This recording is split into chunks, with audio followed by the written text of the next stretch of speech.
नमस्ते दोस्तों, स्वागत है आप सभी का मेरे चैनल में। आज आपको बाली और हनुमान के बीच में युद्ध के बारे में बताऊंगा।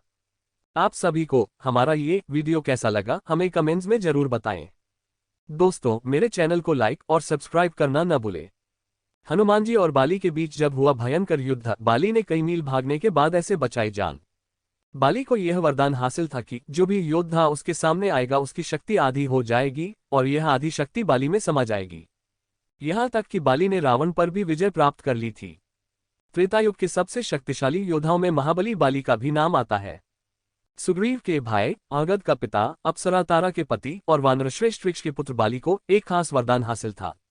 देवराज इंद्र के धर्मपुत्र और किष्किंधा के राजा बाली को यह वरदान हासिल था कि जो भी योद्धा उसके सामने आएगा उसकी शक्ति आधी हो जाएगी और यह आधी शक्ति बाली में समा जाएगी। यही कारण था कि कोई भी योद्धा उसके सामने आने से डरता था। बाली ने अपनी इसी अद्भुत शक्ति के दाम पर दंडवी असुर का वध किया था। बाली को मिला था अद्भुत वरदान।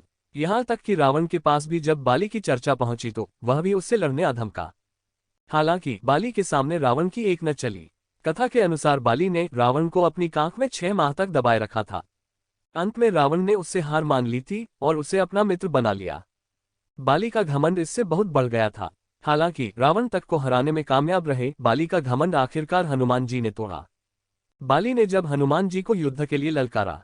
रामायण से जुड़ी एक कथा के अनुसार बाली को इस बात का घमंड हो गया था कि दुनिया में कोई उसे नहीं हरा सकता है। एक बार की बात है, राम भक्त हनुमान वन में तपस्या कर रहे थे। उसी समय बाली भी वहां पहुंचा और घमंड में चूर हनुमान जी की तपस्या में विघ्न डालने लगा। बाली ने दी थी हनुमान जी को दंगल की चुनौती। हनुमान जी ने पहले तो ध्यान नहीं दिया, लेकिन बाली रुकने का नाम नहीं ले रहा था। वह लगातार जोर जोर से ये भी कह रहा था कि उसे कोई नहीं हरा सकता। इस पर हनुमान जी ने कहा, वानर राज आप अति बलशाली हैं, आपको कोई नहीं हरा सकता, लेकिन आप इस तरह चिल्ला क्यों रहे हैं। ये सुनकर बाली चिढ़ गया। उसने हनुमान जी को चुनौती देते हुए कहा कि वे जिसकी भक्ति कर रहे हैं वह उन्हें भी हरा सकता है। ऐसा सुन हनुमान को क्रोध आ गया है और उन्होंने बाली की लड़ाई चुनौती स्वीकार कर ली। ये तय हुआ कि अगले दिन दोनों के बीच दंगल होगा। हनुमान अगले दिन दंगल के लिए जा ही रहे थे कि तभी ब्रह्मा जी प्रकट हुए। ब्रह्मा जी ने हनुमान को बहुत समझाने की कोशिश की वे लड़ाई के लिए नहीं जाए, लेकिन वे हनुमान नहीं माने। हनुमान ने कहा कि बाली ने उनके प्रभु श्रीराम को चुनौती दी है, ऐसे में उसे जवाब नहीं देना उचित नहीं होगा। इस पर ब्रह्मा जी ने हनुमान जी से कहा कि वे जाकर बाली से लड़ सकते हैं, लेकिन बेहतर होगा कि वे अपनी शक्ति का 10वां हिस्सा ही लेकर युद्ध के लिए जाएं। ब्रह्मा जी ने कहा कि हनुमान अपनी शेष शक्ति अपने आराध्य के चरण में समर्पित कर दे और दंगल से लौटकर यह शक्ति फिर हासिल कर ले। ऐसा सुनकर हनुमान जी मान गए और अपनी कुल शक्ति का 10वां हिस्सा लेकर ही बाली से युद्ध के लिए गए। बाली और हनुमान के बीच युद्ध। वरदान के अनुसार दंगल के मैदान में हनुमान जी जैसे ही बाली के सामने आए, उनकी शक्ति का आधा हिस्सा बाली के शरीर में आ गया। इससे बाली को अपने शरीर में अपार शक्ति का एहसास होने लगा। थोड़ी ही देर में उसे ऐसा लगने लगा कि जल्द ही मानो उसके शरीर की नसें फट जाएंगी। इसी दौरान ब्रह्माजी जी एक बार फिर प्रकट हुए और उन्होंने बाली से कहा कि खुद को जिंदा रखने के लिए वह तुरंत हनुमान से दूर भागना शुरू कर दे। बाली ने ऐसा ही किया।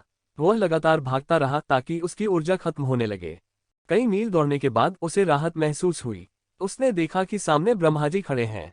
ब्रह्माजी ने बाली से कहा कि तुम खुद को दुनिया में सबसे शक्तिशाली समझते हो, लेकिन तुम्हारा शरीर हनुमान की शक्ति का थोड़ा सा हिस्सा भी नहीं संभाल पा रहा है, जबकि वे केवल अपनी 10% शक्ति लेकर लड़ने आए थे।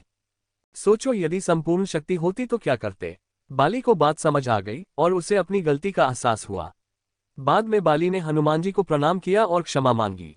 इस वीडियो में आपने बाली और हनुमान के बीच में युद्ध के बारे में जाना है। दोस्तों, हम फिर मिलेंगे नई कहानी के साथ। दोस्तों, आज का ये वीडियो आप सभी को कैसा लगा मुझे कमेंट्स में जरूर बताएं और साथ ही साथ मेरे चैनल को लाइक और सब्सक्राइब करना न भूलें। Thank you friends.